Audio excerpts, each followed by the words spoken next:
Bonjour à tous, j'espère que vous allez bien. Alors aujourd'hui, je vais vous présenter ça. Ça, c'est les EV200. Attendez 2 secondes. Il y a environ un mois, j'ai reçu ça dans la boîte aux lettres. Et ça, c'est quoi? C'est les EV200D. Je vais vous les présenter, je vais faire une rapide review. Enfin, je vais essayer d'être rapide, d'être clair, net et précis en vous disant un peu les avantages et les inconvénients de ces lunettes. Et voilà, en vous disant si je suis content ou pas. Et si vous voulez des lunettes, si c'est bien de les acheter ou pas. Comme vous l'avez vu, vous le recevez avec une boîte.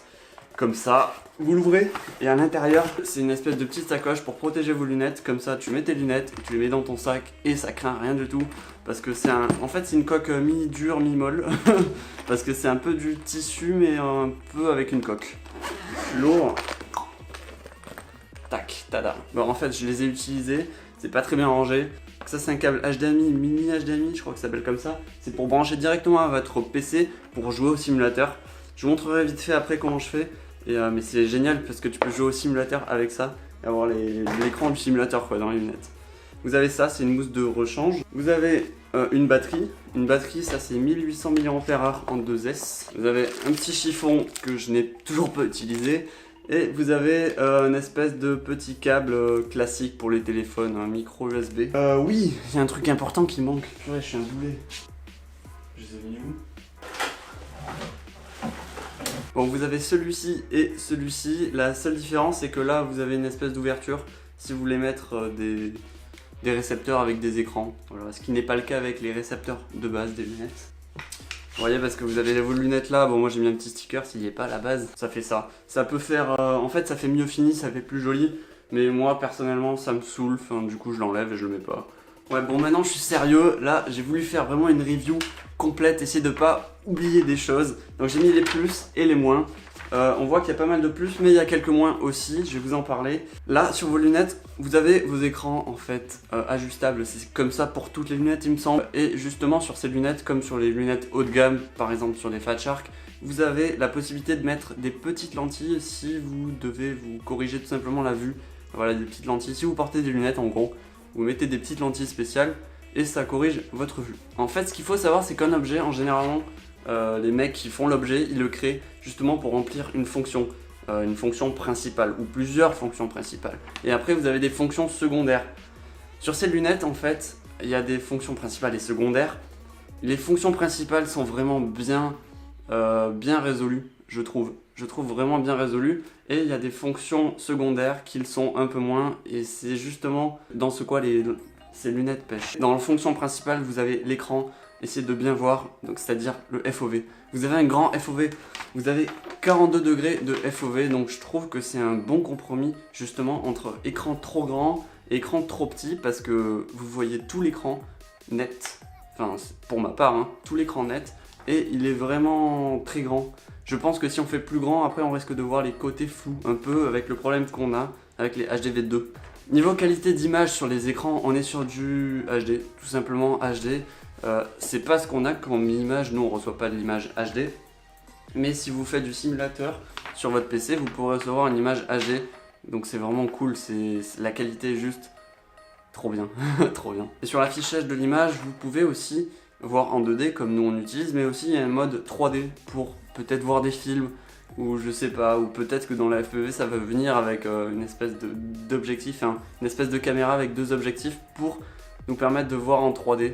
Ça pourrait arriver, je sais pas, dans un futur proche ou lointain. Moi je trouve que c'est un avantage, c'est les récepteurs. Il y a 2 récepteurs qui sont intégrés quand vous l'achetez, donc vous n'avez pas de récepteurs à acheter en plus. Là ils sont directement livrés avec et vous en avez 2 Diversity, ça fait 4 antennes. C'est pour ça que dans mes photos vous voyez, enfin dans les vidéos vous voyez que j'ai tout simplement 4 antennes et je ressemble absolument à rien. Mais là vous êtes sûr de capter partout, vous mettez 2 ou 3 patchs et des antennes directionnelles pour le reste et là vous captez vraiment partout, c'est vraiment génial. Je vais vous montrer un peu mes antennes que j'utilise après, je mets tous les liens dans la description, comme d'habitude en lien affilié, comme ça quand vous passez par mes liens, je prends une petite commission, ça permet de... comment je peux dire ça? Simplement, ça me permet de gagner un peu d'argent pour le réinvestir dans du matériel comme pour la caméra, les GoPro, les trucs comme ça quoi. Oui, après point positif, avec ces lunettes vous avez la batterie qui est une batterie 2S, 1800 mAh. Bon, ce qui est bien avec ces lunettes aussi c'est que vous avez pas mal de connectiques. Vous avez une connectique USB, donc c'est micro USB, vous avez une connectique pour les écouteurs. Moi je l'utilise pas personnellement mais certains aiment bien entendre le son des moteurs dans l'oreille. Alors on arrive à l'avant-dernier point positif, c'est le DVR. Voilà, je souligne, il y a un DVR et ça c'est cool. Il y a un point négatif aussi. Et le dernier point positif qui est vraiment important quand même, enfin pour moi il est important je trouve, parce que j'ai pas un budget illimité. Voilà, c'est des lunettes qui coûtent à peu près 250-260 euros. Voilà, certains ils vont dire waouh mais c'est trop cher. Si tu compares à la concurrence, clairement t'es pas cher du tout pour la qualité quoi. Je trouve, j'ai regardé ce qu'il y avait un peu sur internet, qu'on est le meilleur rapport qualité-prix. Donc si vous voulez vraiment des bonnes lunettes et payer le moins cher possible, je pense que ça c'est la solution, parce qu'elles sont vraiment topissimes. Juste avant d'embrayer sur les points négatifs, je vais parler un peu de la différence avec un écran, enfin avec un masque tout simplement. Ouais, parce que avant je pilotais avec ça allait très bien en fait, très bien pour débuter, même pour continuer, enfin ça va très bien le masque, mais c'est sûr que ça c'est 10 fois plus confortable, c'est beaucoup plus pratique, tu le mets sur la tête, c'est léger, et c'est immersif, c'est beaucoup plus immersif parce que tu fais pas trop gaffe, t'as pas mal au nez. Enfin voilà, j'ai fait du simulateur, j'ai fait 1 heure de simu. Je sentais que j'avais un truc, enfin tu vois, ça m'appuyait un peu sur le nez. Mais voilà, ça me faisait pas mal. Et j'ai fait 1 heure de simulateur avec les lunettes. Donc ça c'est vraiment un bon point positif. Et non, est-ce que je reviendrai sur un masque? Non, absolument pas. À part si on me donne des EV200, EV100 pardon. Là EV100 c'est complètement nul, je vous les conseille pas du tout. L'écran est vraiment beaucoup trop petit, je sais même pas du coup ce que je vais en faire de ces lunettes. J'ai honte un peu de les vendre parce que l'écran est vraiment petit, moi j'avais tellement du mal à piloter avec. C'est beaucoup mieux ça, et c'est beaucoup mieux ça. Voilà, ça n'a rien à voir. Alors on passe au point négatif. Point négatif c'est tout ce qui est navigation dans les menus, pour enregistrer le DVR, enfin pour... C'est pas pratique du tout. T'appuies sur les boutons, tu sais même pas si ça a vraiment appuyé, si ça fonctionne ou pas. Des fois t'es obligé de débrancher, rebrancher parce que tu sais pas si ça marche ou pas. Enfin, les boutons et les menus c'est vraiment la galère. Il faut appuyer 11 secondes je crois pour le DVR. Pour activer le DVR c'est n'importe quoi. T'es là pendant 10 secondes. En fait maintenant ce que je fais c'est que je fais des trucs, je mets la batterie et en même temps j'appuie quoi. Parce que ça met 11 secondes, c'est super long. Et après ça te met rec. Il faut appuyer une fois pour enregistrer. Et niveau DVR, la qualité est clairement pas là. Je sais pas comment ils arrivent pas à enregistrer correctement un DVR. Le DVR est pas top du tout, il était beaucoup mieux sur mes EV800D, enfin beaucoup mieux sur le masque, parce que là c'est le DVR il est pas top, c'est des fichiers AVI. J'étais sur Premiere Pro, des fois ça voulait pas les lire, je comprenais pas.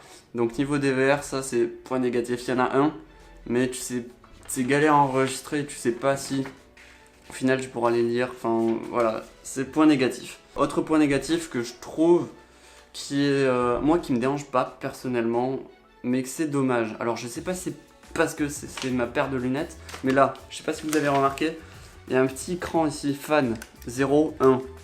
Je sais pas si c'est juste mes lunettes, mais moi, je branche et ça s'allume tout le temps, le ventilo. Donc soit c'est mal connecté, soit c'est dans toutes les séries il y a ce problème là, soit c'est juste mes lunettes. Donc je sais pas, dites-moi justement en commentaire si vous avez les EV200D et vous avez ce problème de ventilateur en fait, que vous pouvez pas éteindre. Mais à la limite je préfère que ça soit dans ce sens là plutôt que dans l'autre. Et on arrive aussi à un point négatif de ces lunettes, parce que je vous ai parlé de points positifs avec les récepteurs. Vous avez 2 récepteurs, 4 antennes, un quad Versity et tout ça, ça pompe énormément d'énergie. Vous avez quand même une grosse batterie, 1800 mAh, mais si vous branchez les 4 antennes, ça pompe beaucoup d'énergie et je sais pas combien de temps je dure. Moi j'ai 10 batteries à peu près et ça me fait, je dirais, une session et demie. Mais voilà, si je fais gaffe à pas le laisser brancher pendant que je vole pas. Voilà, c'est tout simple. Donc ça peut durer une session de 2 heures, je pense. 1h30, 2 heures. Ça dépend vraiment si vous faites attention à le brancher, le débrancher quand vous l'utilisez pas. Donc on passe à la dernière partie de cette vidéo, c'est-à-dire une espèce de conclusion. Est-ce qu'il faut les acheter ou pas? Je vous dis ça juste après. Non, en vrai, moi, si je serais vous, si vous voulez vraiment des lunettes et que vous avez un budget moyen, parce que si vous avez un budget très bas, prenez un masque tout simplement. Si vous avez un budget moyen, prenez ces lunettes, franchement vous serez pas déçus sur la qualité. Si vous voulez, en fait, comme je vous ai parlé tout à l'heure de fonction principale, fonction secondaire, ces lunettes elles remplissent toutes les fonctions principales et vraiment très bien. Donc c'est à dire qu'on a une très bonne qualité d'image, un très bon FOV. Voilà, on voit bien, on a une très bonne réception. Donc voilà, les fonctions principales sont remplies et ça c'est vraiment topissime. Par contre, voilà, c'est un peu chiant de naviguer dans les menus, le DVR il est pas très bon. Qu'est-ce qu'il y a d'autre? Ça pompe beaucoup d'énergie quand t'as tous les récepteurs. Après, l'avantage de ça, c'est que vous avez vos récepteurs là. Mais si vous voulez, vous pouvez mettre un autre. Si vous voulez mettre un Rapid Fire, c'est possible. Si vous voulez mettre un Trudy, c'est possible aussi. Mis à part toutes ces fonctions un peu à côté, les EV200 sont vraiment topissime. Franchement, je les conseille. J'ai pas mal volé avec. Il y en a même qui m'ont dit « Ah, ton niveau a progressé. » Je sais pas si c'est les lunettes ou pas. C'est vrai que je me suis entraîné pas mal au début de cette année. Donc, pas mal de simulateurs. J'ai pu voler aussi quand même, quasiment tous les week-ends. Donc ça me fait évoluer forcément. Et c'est vrai que les lunettes, en tout cas, je me suis pas du tout senti limité. Dès mon premier vol, je suis allé dans les montagnes. Mon premier vol, c'était dans les montagnes, je volais près des crêtes et tout, et je me sentais pas du tout limité, j'avais pas de problème de distance, d'évaluation des distances, direct, j'avais les lunettes et j'étais prêt à voler quoi, j'étais chaud, chaud bouillant, donc ça m'a pas du tout posé de problème. Si vraiment vous avez une petite tête, ou même comme moi, je pourrais l'utiliser, ça, vous avez une sangle pour le dessus, donc ça vient au-dessus de votre tête comme ça, et c'est comme pour les masques, c'est pareil. Ça permet de supporter un peu plus et de vous tenir un peu mieux. Mais moi, c'est vrai que c'est peut-être un peu lâche, mais ça me tient bien. Enfin voilà, quand je pilote, je cours jamais quoi, je reste immobile, donc ça va très bien. J'en ai terminé, sauf que je voulais vous parler d'un petit truc, les antennes. Quelle antenne j'utilise? Alors, comme je vous l'ai dit, je mets les liens dans la description, je connais pas exactement les noms. J'utilise des Real Hack, donc des patchs comme ça. Ça, c'est des petits patchs. Et ce qui est livré avec le patch, c'est ça. Un petit adaptateur, donc vous le vissez là. Ouais, c'est bon, j'ai installé toutes mes antennes. Comme vous voyez, il y a deux patchs, voilà, pour capter d'un côté et de l'autre, et après des antennes directionnelles pour capter en haut, derrière, un peu partout quoi. Ça, je dirais en fait pour le FPV, c'est mon troisième meilleur investissement, je pense.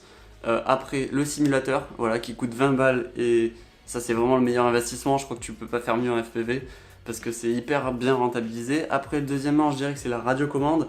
J'en suis super content là de la Taranis. Et après, il y a ces lunettes, j'en suis vraiment super content. C'est vrai que j'aurais pu mettre le masque aussi, mais le masque au même niveau parce que le masque est très bien en fait pour piloter. Il est vraiment pas cher, mais niveau qualité et confort et tout, les lunettes c'est 10 fois mieux. Donc j'en suis vraiment super content. J'espère que vous avez aimé cette vidéo. Si vous avez ces lunettes, les EV200D, n'hésitez pas à me le dire en commentaire, comme ça va aider à ceux qui savent pas trop s'ils doivent les acheter ou pas. Donc voilà, vous pouvez dire aussi ce que vous avez eu comme problème, si vous avez des problèmes de ventilateur comme moi, des problèmes de DVR ou pas. Dites-moi tout en commentaire. Je vous dis tout simplement ciao, bye et bon vol quoi.